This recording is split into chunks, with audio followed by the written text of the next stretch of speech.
Here's a pro tip. If you're starting to record stuff, make sure the microphone works. Rave, repeat, eat, sleep, rave.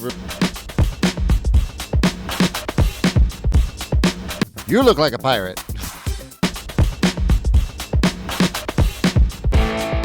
What's up, everybody? Welcome back to AvidCat Studios. I am your host, Sir Stormchild. And yes, this is my actual beret. So a few days ago, I was on the internet, sure. And I was watching a channel called ethanisonline. He's a pretty good dude. Sorry, it's in the right place. I'm sure of that much. And his whole thing was like, you know, the military and like how screwed up everything is there. And I'm like, yeah. Granted, he only sees one side of it. And from somebody who's been through it, it's a weird place in life. That's for sure. So I'm watching the video. I just start typing in the comments section, and a few people have said, "Hey, it's pretty good."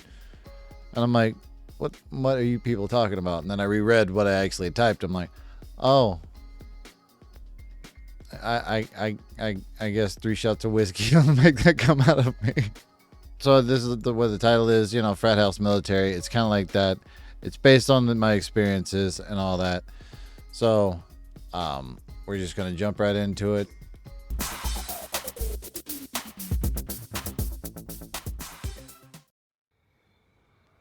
All right. Being in the military is like a fraternity that you can't get out of because of contracts, misplaced faith in the system, imaginary honor, and some asshole shouting at you because he's your boss now. That gets old fast. The start boot camp is designed to break you down.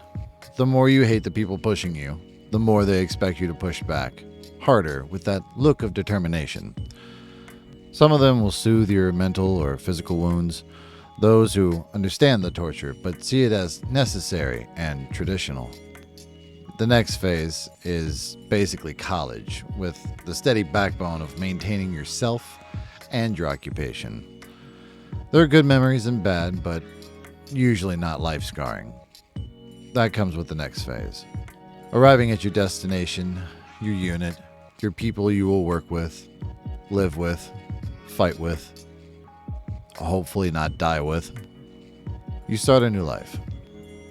There's still that looming dread of war on your horizon, but you don't see it yet.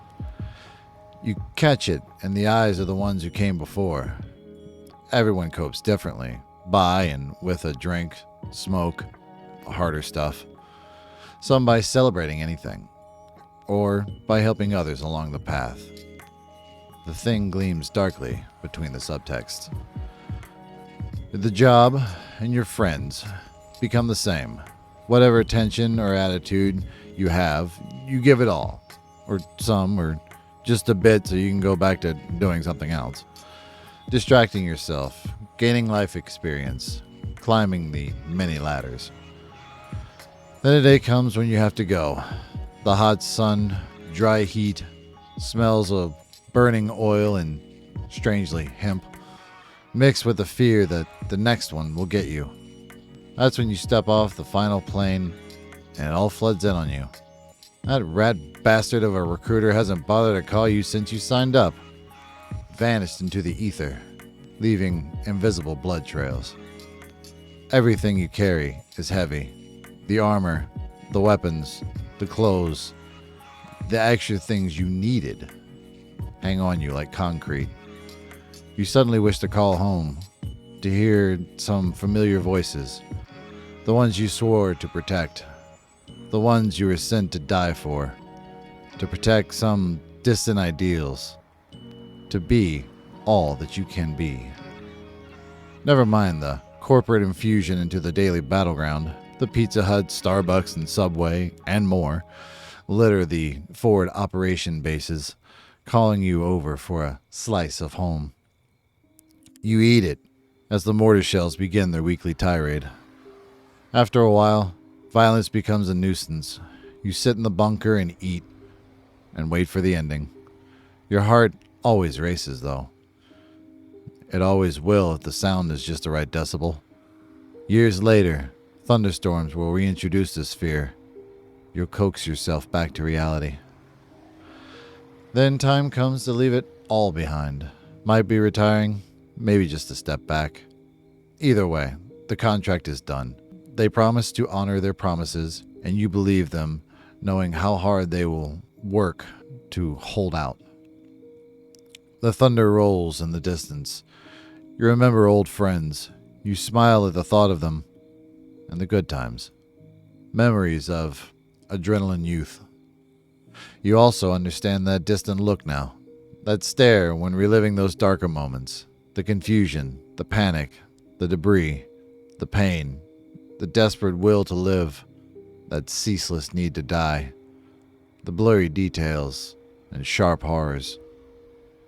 You get it now. Not once did they ever tell you they were just people. They said enemy, and it was fact. You questioned that, and they said they could be anywhere, anyone, even your friends. Good one, boss man. You start and stop, gathering yourself again. The power transformer explodes on the pole. The darkness, quick and alive. You expect the other shoe. That feeling lasts until the fresh, clear sunrise. Later on, you see a soldier walking with his girl on the sidewalk. You resist the urge to salute. You might say, "Thank you for your service." He might smile and mumble thanks. You might not say anything and nod. They might respond in kind. A dense cloud fades out. Everything moves on. As should you mutter aloud. After all, you both just wanted to be part of something. A brotherhood. A family. A fraternity, perhaps. Maybe they just shouldn't have guns, you think, and turn on the TV. It's a gun ad. Damn you, irony.